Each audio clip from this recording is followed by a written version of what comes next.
IPL Royal Challengers Bengaluru గెలవబోతోంది. జై శ్రీరామ్. 2022 నుంచి 2026 జూన్ వరకు మొత్తం 21 ప్రెడిక్షన్స్ అనేవి ప్రూవ్ అయ్యాయి. అవన్నీ కింద డిస్క్రిప్షన్ లో ఇవ్వడం జరుగుతోంది. ఏ యూట్యూబ్ ఛానల్లోనూ ఇన్ని ప్రెడిక్షన్స్ అనేవి ప్రూవ్ అనేవి ఏ ఛానల్ లేదు. మీరు కనుక నన్ను సంప్రదిస్తే కనుక మీ date of birth, time, place of birth నాకు ఇస్తే కనుక మీ కెరియర్ గురించి, మ్యారేజ్ గురించి, ఫ్యామిలీ గురించి, బిజినెస్ గురించి, హెల్త్ గురించి చెప్పడం జరుగుతుంది.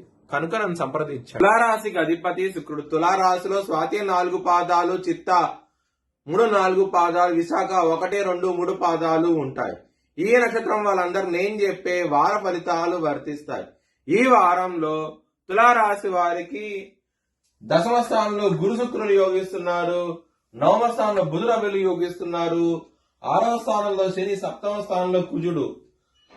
ఇన్ని గ్రహాలు యోగిస్తున్నాయి.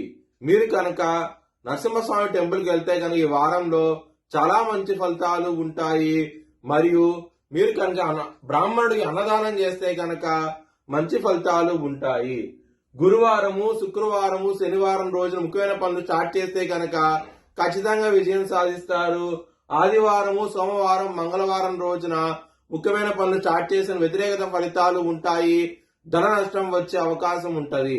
తులారాశి వారికి కుటుంబ పరంగా, ధన పరంగా ఈ వారం అనేది చాలా బాగుండబోతోంది. కుటుంబాధిపతి 7వ స్థానంలో ఉంటాము. చాలా మంచి ఫలితాలు అంటూ ఉంటాయి. లవర్స్ కి బ్యాడ్ టైం నడుస్తోంది.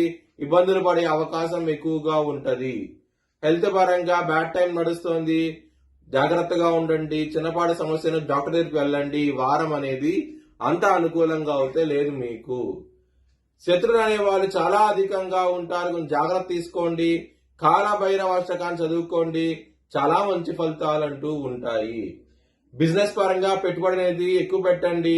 మంచి ఫలితాలు అయితే ఉంటాయి.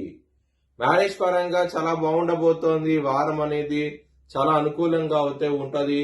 7వ కుజున్నారు. మంచి ఫలితాలు ఉంటాయి.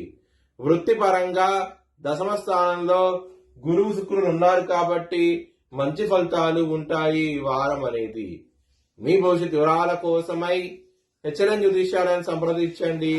Please like, share and subscribe my channel.